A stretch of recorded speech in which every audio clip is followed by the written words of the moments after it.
সম্মানিত দিনী ভাই ও বোন, আগামীকাল পবিত্র মুহররম মাসের 28 তারিখ বৃহস্পতিবার। তিনটি আমল কোনোভাবেই ছাড়বেন না ইনশাআল্লাহ। এই তিনটি আমল যে ব্যক্তি করিবে দুনিয়া ও আখিরাতে সেই ব্যক্তি সবচাইতে সুখী মানুষ হবে। সুবহানাল্লাহ।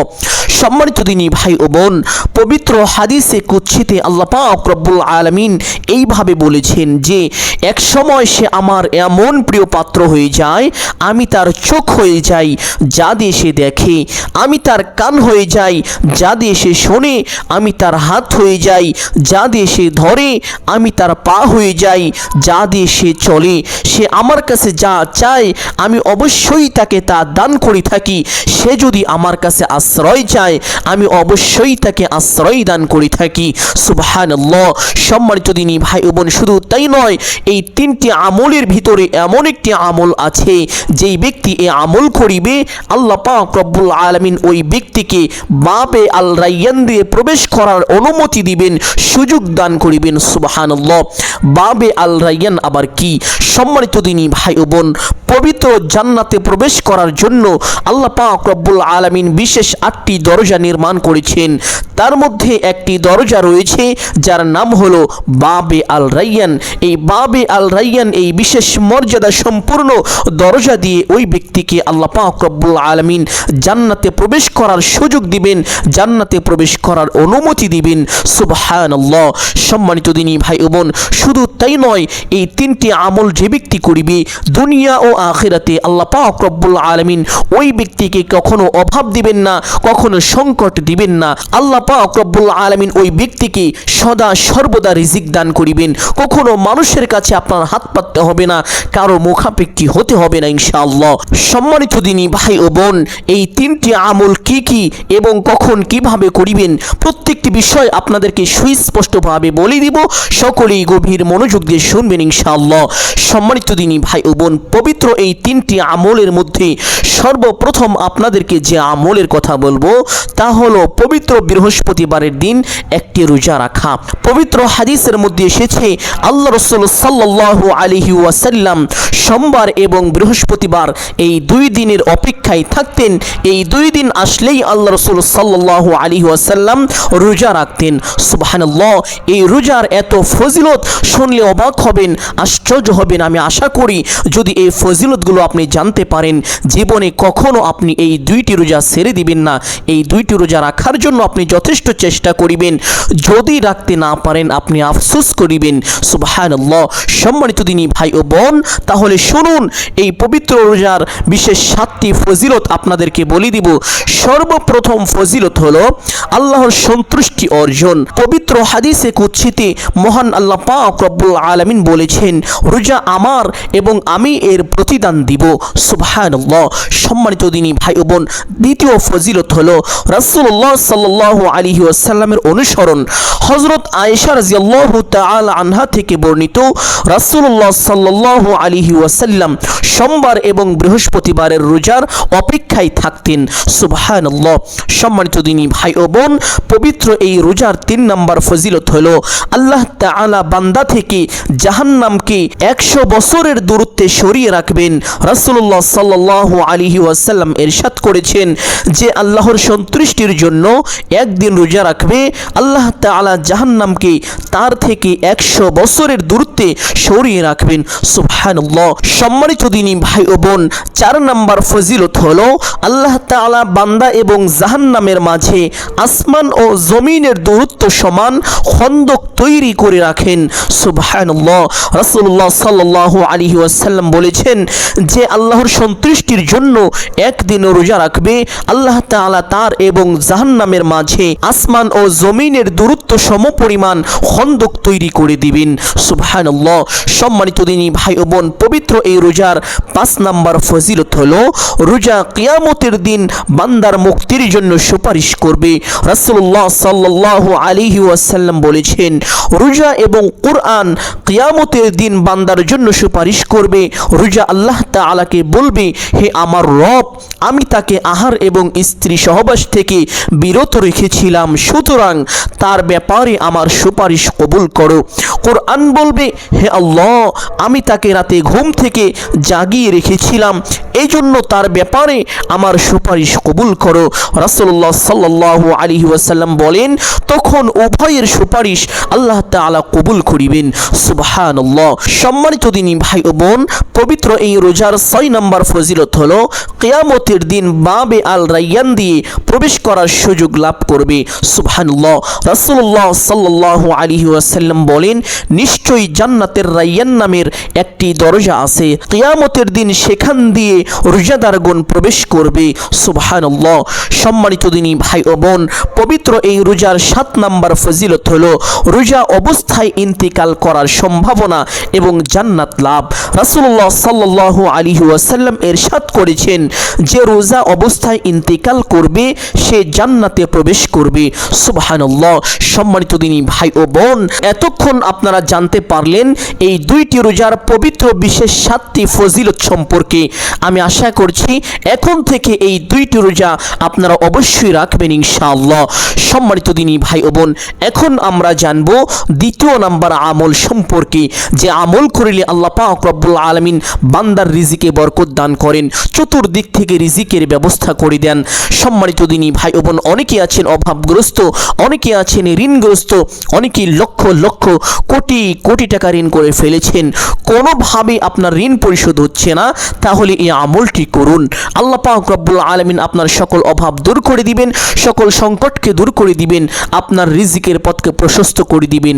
লক্ষ লক্ষ কোটি কোটি টাকা ঋণ থাকলেও আল্লাহ পাক রব্বুল আলামিন তা পরিশোধ করার ব্যবস্থা করে দিবেন। সুবহানাল্লাহ। সম্মানিত দিনী ভাই ও বোন, এই আমল করে আপনি আল্লাহ তাআলার কাছ থেকে অলৌকিকভাবে সাহায্য পাবেন, সরাসরি সাহায্য পাবেন। আর এই আমলটি হলো রাত্রি জাগরণ করে তাহাজ্জুদের নামাজ পড়া। এই নামাজের ভিতরে একটি বিশেষ দোয়া পাঠ করা এবং এই নামাজ শেষে ছোট্ট একটি আমল করা। সুবহানাল্লাহ। সম্মানিত দিনী ভাই ও বোন, এই নামাজ কখন পড়িবেন, কত রাকাত করে পড়িবেন এবং সর্বমোট কত রাকাত পড়িবেন, কোন কোন সূরা দিয়ে পড়িবেন, এই নামাজের ভিতরে কোন কোন দোয়া পাঠ করিবেন, প্রত্যেকটি বিষয় আপনাদেরকে সুস্পষ্টভাবে বলে দিব। সকলেই গভীর মনোযোগ দিয়ে শুনবেন ইনশাআল্লাহ। অতঃপর আমরা 3 নাম্বার আমল সম্পর্কে আলোচনা করব। এখন জানবো তাহাজ্জুদের নামাজ কখন পড়ব, কত রাকাত করে করে পড়ব, এই নামাজের ভিতরে কোন কোন সূরা পাঠ করিব ইত্যাদি। সম্মানিত দিনী ভাই ও বোন, এই নামাজ পড়ার সঠিক সময় হলো প্রত্যেক রাতে এশারের নামাজের পর থেকে শুরু করে ফজরের ওয়াক্ত শুরু হওয়ার আগ পর্যন্ত। এই সময়ের ভিতরে তাহাজ্জুদ নামাজ পড়া যায়। তবে এই সময়ের ভিতরে একটি বিশেষ সময় আছে, যেই সময়ে আল্লাহ পাক রব্বুল আলামিন বান্দার অতি নিকটে চলে আসেন তথা প্রথম আসমানে অবতরণ করেন। বান্দার জন্য সকল প্রকার নাজ নিয়ামত নিয়ে আল্লাহ তাআলা প্রথম আসমানে আসেন, এসে এইভাবে ডাকেন আর বলেন, হে আমার বান্দা, হে আমার বান্দি, কে আছো ক্ষমা প্রার্থী, আমার কাছে ক্ষমা চাইবে, আমি তোমার জীবনের গুনাহকে ক্ষমা করে দিব। কে আছো অভাবগ্রস্ত, আমার কাছে রিজিক চাইবে, আমি তোমাকে রিজিক দান করিব। কে আছো ঋণগ্রস্ত, আমার কাছে সাহায্য চাইবে, আমি তোমার ঋণকে পরিশোধ করে দিব। কে আছো সন্তানাদি হয় না, আমার কাছে সন্তান চাইবে, আমি তোমাকে নেককার সালিহিন সন্তান দান করিব। সম্মানিত দিনী ভাই ও বোন, আর সে সময়টি হলো রাতের তৃতীয় অংশে, যেমন ধরেন 2টা বা 3টার দিকে। তখন আপনি ঘুম থেকে উঠে যাবেন, উঠে উত্তম রূপে ওযু করিবেন। ওযুর পূর্বে ছোট্ট 2টি বিষয় অবশ্যই লক্ষ্য রাখবেন। 1 নম্বরে নিয়ত করা, নিয়ত না করিলে ওযু সহি হয় না, ওযু পরিপূর্ণ হয় না। এই জন্য অবশ্যই বিষয়টি ভালোভাবে লক্ষ্য রাখবেন। নিয়ত এইভাবে করিবেন, মনে মনে সংকল্পনা করিবেন যে আমি এখন আল্লাহ তাআলার সন্তুষ্টির জন্য ওযু করছি, তাহলেই আপনার ওযুর নিয়ত হয়ে যাবে। অতঃপর বিসমিল্লাহির রহমানির রহিম পাঠ করে ওযু আরম্ভ করিবেন। ওযুর প্রত্যেকটি অঙ্গ প্রত্যঙ্গ খুব ভালোভাবে ধৌত করিবেন, খেয়াল করে ধৌত করিবেন, অনর্থক কথাবার্তা থেকে বিরত থাকবেন ইনশাআল্লাহ। অতঃপর ওযু শেষ করে আপনার ডান হাতের শাহাদাত আঙ্গুলটি আসমানের দিকে দিয়ে একবার এইভাবে পাঠ করিবেন, আশহাদু আল্লা ইলাহা ইল্লাল্লাহু ওয়াহদাহু লা শারীকা লাহু ওয়া আশহাদু আন্না মুহাম্মাদান আবদুহু ওয়া রাসূলুহু। ছোট্ট কালিমাটি এইভাবে ওযুর পরে একবার যদি পাঠ করিতে পারেন, আল্লাহ রাসূল সাল্লাল্লাহু আলাইহি ওয়াসাল্লাম বলেছেন, আল্লাহ পাক রব্বুল আলামিন আপনার জন্য জান্নাতের 8টি দরজা খুলে দিবেন। আপনি জান্নাতের যেই দরজা দিয়ে ইচ্ছে সেই দরজা দিয়ে সসম্মানে বিনা হিসাবে জান্নাতে প্রবেশ করতে পারবেন। সুবহানাল্লাহ। এই জন্য সকলেই চেষ্টা করিবেন প্রত্যেক ওযুর পরেই কালিমায়ে শাহাদাত এইভাবে একবার পাঠ করার। সম্মানিত দিনী ভাই বোন, অতঃপর একটি পবিত্র নির্জন স্থানে চলে যাবেন বা যেখানে নামাজ পড়লে আপনার জন্য কোনো অসুবিধা হবে না এমন একটি স্থানে চলে যাবেন। গিয়ে কিবলামুখী হয়ে দাঁড়িয়ে যাবেন। দাঁড়িয়ে একটি নিয়ত করিবেন এইভাবে, আমি কিবলামুখী হয়ে মহান আল্লাহ পাক রব্বুল আলামিনের সন্তুষ্টির জন্য 2 রাকাত তাহাজ্জুদ নামাজ পড়িতেছি। নিয়ত শেষ করে প্রত্যেক নামাজে হাত দুটি যেইভাবে উঠিয়ে থাকেন ঠিক সেভাবে উঠাবেন। উঠিয়ে আল্লাহু আকবার বলে হাত ছেড়ে দিয়ে বেঁধে ফেলবেন। বাঁধার পরে সানা পাঠ করিবেন এইভাবে, সুবহানাকাল্লাহুম্মা ওয়া বিহামদিকা ওয়া তাবারাকা ইসমুকা ওয়া তাআলা জাদ্দুকা ওয়া লা ইলাহা গায়রুক। সানা পাঠ করা শেষ করে একবার আউযু বিল্লাহ এবং বিসমিল্লাহ এইভাবে পাঠ করিবেন। আউযু বিল্লাহি মিনাশ শাইতানির রাজীম, বিসমিল্লাহির রহমানির রহিম। অতঃপর সূরাতুল ফাতিহা শুরু থেকে শেষ পর্যন্ত সহিশুদ্ধ করে এইভাবে পাঠ করিবেন, আলহামদুলিল্লাহি রাব্বিল আলামিন আর রহমানির রহিম মালিকি ইয়াউমিদ্দিন ইয়াকা না'বুদু ওয়া ইয়াকা নাস্তাঈন ইহদিনাস সিরাতাল মুস্তাকিম সিরাতাল লাযীনা আন'আমতা আলাইহিম গায়রিল মাগদুবি আলাইহিম ওয়ালাদ-দাল্লিন। অতঃপর একবার বলবেন আমিন। অতঃপর বলবেন বিসমিল্লাহির রহমানির রহিম। অতঃপর পবিত্র কোরআনুল কারীম থেকে যে কোনো একটি সূরা পাঠ করে নেবেন ইনশাআল্লাহ। আপনাদের বোঝানোর জন্য আমি ছোট্ট একটি সূরা পাঠ করছি। ইযা জাআ নাসরুল্লাহি ওয়াল ফাতহু ওয়া রাআইতান নাসা ইয়াদখুলুনা ফি দীনিল্লাহি আফওয়াজা ফাসাব্বিহ বিহামদি রাব্বিকা ওয়াস্তাগফিরহু ইন্নাহু কানা তাওয়াবা। আপনি চাইলে এই সূরা পাঠ করতে পারেন অথবা যে কোনো একটি সূরা পাঠ করে নেবেন ইনশাআল্লাহ। সূরা পাঠ করা শেষ করে আল্লাহু আকবার বলে রুকুতে চলে যাবেন। রুকুতে গিয়ে রুকুর তাসবিহ পাঠ করিবেন কমপক্ষে 3 বার এইভাবে, সুবহানা রাব্বিয়াল আযীম। আপনি চাইলে এই তাসবিহ 5 বার অথবা 7 বারও পাঠ করিতে পারেন। তাসবিহটি পাঠ করা শেষ করে সামিআল্লাহু লিমান হামিদা বলে সোজা হবেন। সোজা হয়ে একটি ছোট্ট দোয়া পাঠ করিবেন এইভাবে, রব্বানা লাকাল হামদ। অতঃপর আল্লাহু আকবার বলে সিজদায় চলে যাবেন। সিজদায় গিয়ে সিজদার তাসবিহ পাঠ করিবেন কমপক্ষে 3 বার এইভাবে, সুবহানা রাব্বিয়াল আ'লা। আপনি চাইলে এই তাসবিহ 5 বার অথবা 7 বারও পাঠ করিতে পারেন। তাসবিহটি পাঠ করা শেষ করে আল্লাহু আকবার বলে সোজা হয়ে বসে পড়বেন। বসে 2 সিজদার মাঝখানে একটি গুরুত্বপূর্ণ দোয়া আছে, যে দোয়া পাঠ করিলে আল্লাহ পাক রব্বুল আলামিন বান্দার গুনাহকে ক্ষমা করে দেন, বান্দার উপরে প্রচুর পরিমাণ দয়া করেন, রহম করেন। যে দোয়া পাঠ করিলে আল্লাহ পাক রব্বুল আলামিন বান্দার রিজিকের মধ্যে বারাকা দান করেন। সেই ছোট্ট দোয়াটি হলো, আল্লাহুম্মা গফিরলি ওয়ারহামনি ওয়ারযুকনি। ছোট্ট এই দোয়াটি এইভাবে একবার পাঠ করিবেন ইনশাআল্লাহ। দোয়াটি পাঠ করা শেষ করে আল্লাহু আকবার বলে আরেকটি সিজদায় চলে যাবেন। সিজদায় গিয়ে সিজদার তাসবিহ পাঠ করিবেন কমপক্ষে 3 বার এইভাবে, সুবহানা রাব্বিয়াল আ'লা। আপনি চাইলে এই তাসবিহ 5 বার অথবা 7 বারও পাঠ করিতে পারেন। তাসবিহটি পাঠ করা শেষ করে আল্লাহু আকবার বলে সোজা হয়ে দাঁড়িয়ে যাবেন। দাঁড়িয়ে হাত দুটি বেঁধে ফেলবেন অথবা বিসমিল্লাহ পাঠ করিবেন এইভাবে, বিসমিল্লাহির রহমানির রহিম। অতঃপর সূরাতুল ফাতিহা শুরু থেকে শেষ পর্যন্ত সহি শুদ্ধ করে একবার পাঠ করিবেন ইনশাআল্লাহ। অতঃপর একবার বলবেন আমিন। অতঃপর বলবেন বিসমিল্লাহির রহমানির রহিম। অতঃপর পবিত্র কোরআনুল কারীমের ছোট্ট সূরার মধ্যে অন্যতম একটি সূরা সূরাতু আল ইখলাস তথা কুল হুয়াল্লাহর সূরা, চেষ্টা করিবেন এই সূরাটি পাঠ করার জন্য। এটা একটি বিশেষ মর্যাদা সম্পূর্ণ সম্মানিত সূরা। সুবহানাল্লাহ। আপনাদের বোঝানোর জন্য ছোট্ট সূরাটি একবার পাঠ করছি। কুল হুয়াল্লাহু আহাদ আল্লাহুস সামাদ লাম ইয়ালিদ ওয়া লাম ইউলাদ ওয়া লাম ইয়াকুল লাহু কুফুয়ান আহাদ। আপনি চাইলে অন্য একটি সূরা পাঠ করতে পারেন, কোনো সমস্যা নেই।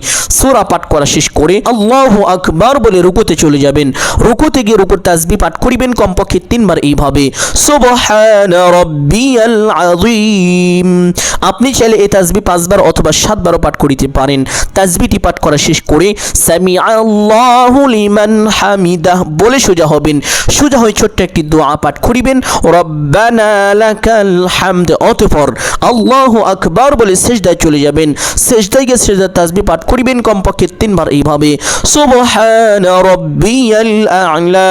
আপনি চাইলে এই তাসবিহ 5 বার অথবা 7 বারও পাঠ করিতে পারেন।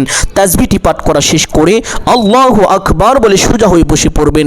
বসে ছোট্ট দোয়াটি পাঠ করিবেন আল্লাহুম্মা গফিরলি ওয়ারহামনি ওয়ারযুকনি। দোয়াটি একবার পাঠ করা শেষ করে আল্লাহু আকবার বলে আরেকটি সিজদায় চলে যাবেন। সিজদায় গিয়ে সিজদার তাসবিহ পাঠ করিবেন কমপক্ষে 3 বার এইভাবে সুবহানা রাব্বিয়াল আ'লা। আপনি চাইলে এই তাসবিহ 5 বার অথবা 7 বারও পাঠ করিতে পারেন। তাসবিহটি পাঠ করা শেষ করে আল্লাহু আকবার বলে সোজা হয়ে বসে পড়বেন।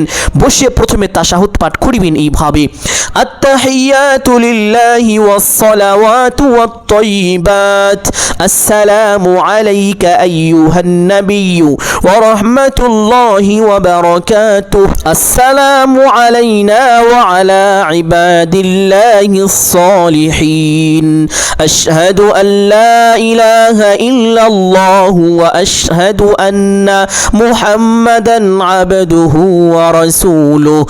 অতঃপর একবার দরুদে ইব্রাহিম পাঠ করিবেন এইভাবে আল্লাহুম্মা সাল্লি আলা মুহাম্মাদ ওয়া আলা আলি মুহাম্মাদ কামা সাল্লাইতা আলা ইব্রাহিম ওয়া আলা আলি ইব্রাহিম ইন্নাকা হামিদুম মাজিদ। আল্লাহুম্মা বারিক আলা মুহাম্মাদ ওয়া আলা আলি মুহাম্মাদ কামা বারাকতা আলা ইব্রাহিম ওয়া আলা আলি ইব্রাহিম ইন্নাকা হামিদুম মাজিদ। অতঃপর একবার দোয়ায়ে মাসুরা পাঠ করিবেন এইভাবে আল্লাহুম্মা ইন্নী যালামতু নাফসি যুলমান কাসীরা ওয়া লা ইয়াগফিরুয যুনুবা ইল্লা আনতা ফাগফিরলি মাগফিরাতাম মিন ইনদিকা ওয়ারহামনি ইন্নাকা আনতাল গফুরুর রহিম। অতঃপর ডান দিকে একটি সালাম দিবেন এইভাবে আসসালামু আলাইকুম ওয়া রাহমাতুল্লাহ। অতঃপর বাম দিকে একটি সালাম দিবেন এইভাবে আসসালামু আলাইকুম ওয়া রাহমাতুল্লাহ। এইভাবে 2টি সালাম দিয়ে নামাজটি শেষ করবেন। নামাজের ভিতরে যে বিশেষ দোয়াটি পাঠ করেছি অবশ্যই সে দোয়াটি পাঠ করিবেন।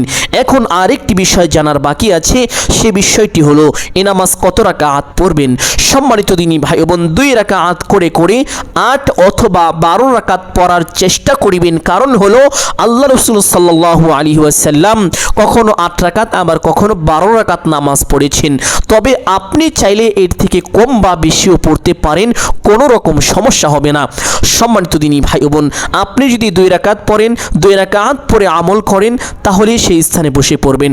আপনি যদি 4 রাকাত পড়েন, 4 রাকাত সম্পূর্ণ করার পরে সেই স্থানে বসে আমল করবেন। এইভাবে আপনি যত রাকাত নামাজ পড়বেন সকল নামাজ শেষ করে সেই স্থানে বসে পড়বেন। বসে চুপচাপ সর্বপ্রথম একটি ছোট্ট দুরূদ পাঠ করিবেন এইভাবে সাল্লাল্লাহু আলাইহি ওয়াসাল্লাম, সাল্লাল্লাহু আলাইহি ওয়াসাল্লাম, সাল্লাল্লাহু আলাইহি ওয়াসাল্লাম। ছোট্ট এই দুরূদটি এইভাবে 3 বার পাঠ করিবেন ইনশাআল্লাহ। অতঃপর একটি ছোট্ট ইস্তেগফার 3 বার পাঠ করিবেন। তবে আপনাদেরকে একটি বড় ইস্তেগফার আমি মুখে উচ্চারণ করে করে আপনাদেরকে পড়িয়ে দিব, পাঠ করিয়ে দিব, কারণ এটা হলো সর্বশ্রেষ্ঠ ইস্তেগফার, সাইয়্যিদুল ইস্তেগফার।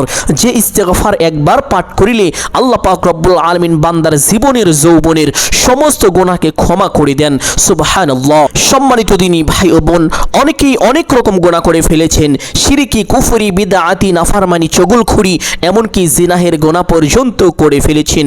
সকলেই সকলের সকল প্রকার গুনাহের কথা স্মরণ করে, পাপের কথা স্মরণ করে আল্লাহ পাক রব্বুল আলামিনের দরবারে ক্ষমার উদ্দেশ্যে আমার সঙ্গে সঙ্গে পড়ুন। সর্বপ্রথম একবার পড়ুন সাল্লাল্লাহু আলাইহি ওয়াসাল্লাম, অতঃপর আল্লাহুম্মা আনতা রাব্বি লা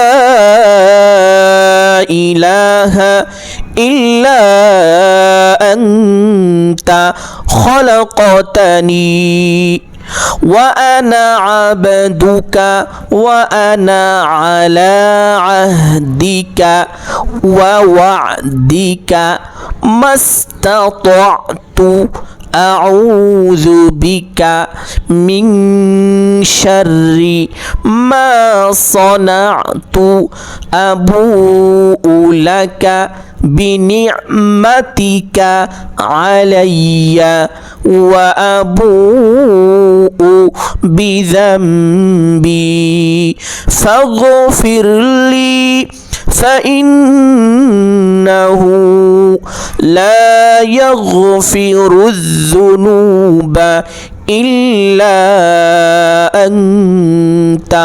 সকলেই একবার পড়ুন সাল্লাল্লাহু আলাইহি ওয়াসাল্লাম। সম্মানিত দিনী ভাই বোন, আমি আশা করছি আল্লাহ পাক রব্বুল আলামিন আমার এবং আপনাদের সকলের গুনাহকে ক্ষমা করে দিয়েছেন। সুবহানাল্লাহ। আমলের সময় এই ইস্তেগফারটি যদি পারেন তাহলে আপনি 3 বার পাঠ করিবেন, আর যদি এই ইস্তেগফারটি না পারেন তাহলে পাঠ করতে হবে না, শুধুমাত্র এই ইস্তেগফারটি 3 বার পাঠ করিবেন। আস্তাগফিরুল্লাহ, আস্তাগফিরুল্লাহ, আস্তাগফিরুল্লাহ। ইস্তেগফারটি 3 বার পাঠ করা শেষ করে একটি ছোট্ট দোয়া পাঠ করিবেন। আল্লাহুম্মা রযুকনি, আল্লাহুম্মা রযুকনি। এই দোয়ার অর্থ হলো, হে আল্লাহ আপনি আমাকে রিজিক দান করুন। আল্লাহুম্মা রযুকনি। দোয়াটি এইভাবে 7 বার পাঠ করিবেন। আল্লাহ পাক রব্বুল আলামিন আপনাকে চতুর্দিক থেকে রিজিকের ব্যবস্থা করে দিবেন। অনেকেই বলেন চাকরি খুঁজছি, চাকরি পাই না। অনেকে বলেন বিদেশ যাব, ভালো ভিসা পাই না। আমি বলবো এই ছোট্ট দোয়াটি আপনি উঠতে বসতে চলতে ফিরতে বেশি বেশি পাঠ করুন। আল্লাহুম্মা রযুকনি, হে আল্লাহ আপনি আমাকে রিজিক দান করুন। আল্লাহ পাক রব্বুল আলামিন অবশ্যই আপনার দোয়াকে কবুল করিবেন, আপনাকে ভালো ভিসার ব্যবস্থা করে দিবেন, আপনার চাকরি হবে ইনশাআল্লাহ। ছোট্ট দোয়াটি বেশি বেশি পড়ুন। আল্লাহুম্মা রযুকনি। দোয়াটি 7 বার পাঠ করার পরে আরেকটি ছোট্ট দোয়া পাঠ করিবেন এইভাবে। আল্লাহুম্মা ইয়া যাল জালালি ওয়াল ইকরাম, আল্লাহুম্মা ইয়া যাল জালালি ওয়াল ইকরাম। আল্লাহ পাক রব্বুল আলামিন আপনাকে সম্মান দান করিবেন, মানুষ আপনাকে সম্মান করবে, ভালোবাসবে ইনশাআল্লাহ। সম্মানিত দিনী ভাই বোন, অতঃপর আরেকটি ছোট্ট দোয়া পাঠ করিবেন। যেই দোয়া পাঠ করিলে আল্লাহ পাক রব্বুল আলামিন বান্দাকে কঠিন থেকে কঠিন, বড় থেকে বড় বিপদ থেকে হেফাজত করেন। সুবহানাল্লাহ। সেই দোয়াটি হলো দোয়ায়ে ইউনুস। এইভাবে 7 বার পাঠ করিবেন। লা ইলাহা ইল্লা আনতা সুবহানাকা ইন্নী কুনতু মিনাজ জালিমিন লা ইলাহা ইল্লা আনতা সুবহানাকা ইন্নী কুনতু মিনাজ জালিমিন। এই দোয়াটি 7 বার পাঠ করা শেষ করে আরেকটি ছোট্ট তাসবিহ পাঠ করিবেন, যে তাসবিহ ফেরেশতা ও মাখলুকের, যে তাসবিহের বরকতে ফেরেশতা এবং সকল মাখলুক রিজিক পেয়ে থাকেন।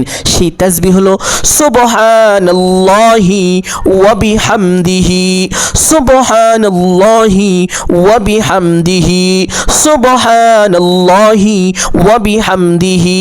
এইভাবে 7 বার পাঠ করিবেন। 7 বার পাঠ করা শেষ করে ছোট্ট দুরূদটি 3 বার পাঠ করিবেন। সাল্লাল্লাহু আলাইহি ওয়াসাল্লাম, সাল্লাল্লাহু আলাইহি ওয়াসাল্লাম, সাল্লাল্লাহু আলাইহি ওয়াসাল্লাম। অতঃপর দোয়া মোনাজাত করিবেন। সম্মানিত দিনী ভাই বোন, দোয়া মোনাজাত শেষ করে আবার 3 বার পড়বেন সাল্লাল্লাহু আলাইহি ওয়াসাল্লাম, সাল্লাল্লাহু আলাইহি ওয়াসাল্লাম, সাল্লাল্লাহু আলাইহি ওয়াসাল্লাম। আল্লাহ পাক রব্বুল আলামিন আপনার সমস্ত আমল, সমস্ত দোয়া কবুল করিবেন। সুবহানাল্লাহ। আপনি যা চাইবেন তাই পাবেন ইনশাআল্লাহ। সম্মানিত দিনী ভাই ও বোন, এখন আমরা 3 নাম্বার আমল সম্পর্কে জানবো ইনশাআল্লাহ। 3 নাম্বার আমল হলো বেশি বেশি জিকির করা। কোন কোন জিকির করিবেন? আপনাদেরকে সর্বশ্রেষ্ঠ 7টি জিকিরের কথা বলে দিব ইনশাআল্লাহ। আপনি এর মধ্য থেকে যে কোনো জিকির করতে পারেন, কোনো সমস্যা নেই। আল্লাহ পাক রব্বুল আলামিন এই 7টি জিকিরকে সবচাইতে বেশি পছন্দ করেন। সুবহানাল্লাহ।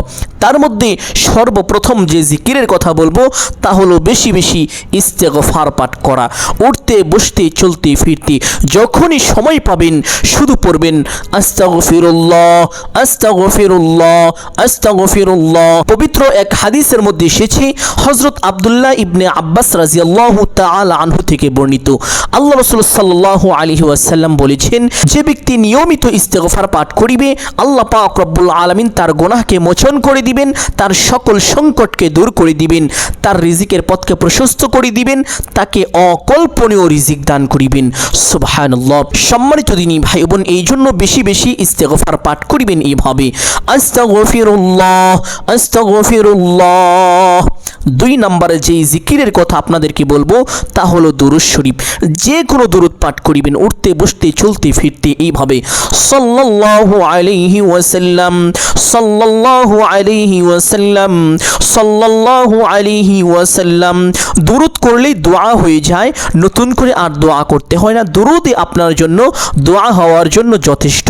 সুবহানাল্লাহ।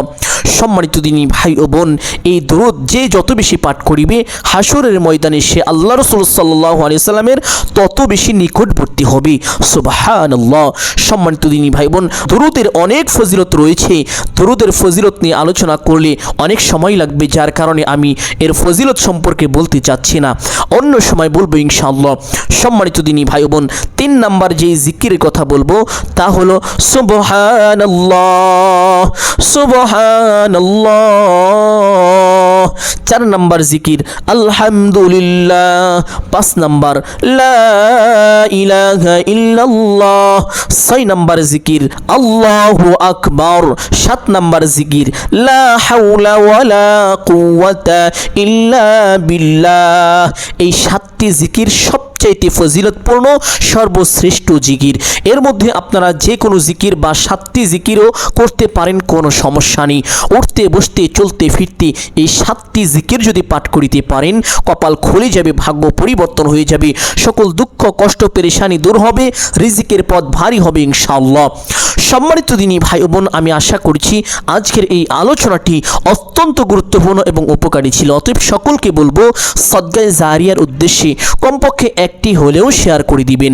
যদি আলোচনাটি ভালো লাগে একটি লাইক করবেন এবং কমেন্টে আমিন বলে দোয়ায় শরীক থাকবেন। যারা এই চ্যানেলের নতুন দর্শক রয়েছেন চেষ্টা করিবেন চ্যানেলটি সাবস্ক্রাইব করে রাখার জন্য। সকলের জন্য দোয়া করি, আল্লাহ পাক রব্বুল আলামিন সকলকে ভালো রাখুন, সুস্থ রাখুন, জানে মালিকামায় রুজিতে বরকত দান করুন। সকলেই বলি আমিন সুম্মা আমিন। আসসালামু আলাইকুম ওয়া রাহমাতুল্লাহি ওয়া বারাকাতুহু।